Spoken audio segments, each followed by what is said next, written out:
श्रेष्ठता अपनी दिखानी है, इंसान दूसरे इंसान पे चढ़ने को आतुर हुआ जा रहा है, तो कह दो हमारा तो धर्म ही बोलता है कि हम श्रेष्ठ वर्ण के हैं और ये सब है। ये काम आप साधारणतया करें तो आपको पागल कहा जाएगा, लेकिन ये काम जब आप धार्मिक होकर करते हैं तो कहा जाता है कि ये तो शास्त्रों की बात है ना। आपको 3 कुत्ते मिले और एक कह रहा है मैं बहुत श्रेष्ठ हूँ बाकी दोनों से, मैं पग हूँ और ये स्ट्रीट डॉग है और ये तो स्ट्रे है एकदम ही खुजली वाला, तो भी आप कहेंगे भाई ले दे के तुम हो सब भाई कैनाइंस। लेकिन यही काम जब धर्म की आड़ में इंसान करता है तो हम उसको स्वीकृति दे देते हैं। दुनिया में कोई लोग ऐसे नहीं है जिन्होंने विभाजन ना कर रखा हो और किसी को ऊंचा किसी को नीचा ना बना रखा हो।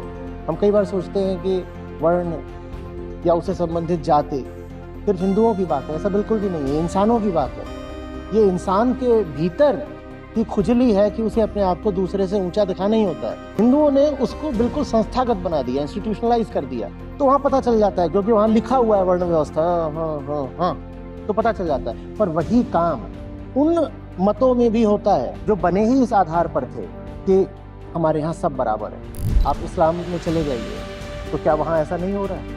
हिंदुओं से जो बौद्ध बन जाते हैं क्या वहाँ जाते नहीं हैं? सबसे हाल का जो ऊंचा शुद्धि का कार्यक्रम चला है भारत में वो है सिख धारा, पर वहाँ भी आप जाइए तो ऐसा है, मजहबी सिख कहलाते हैं।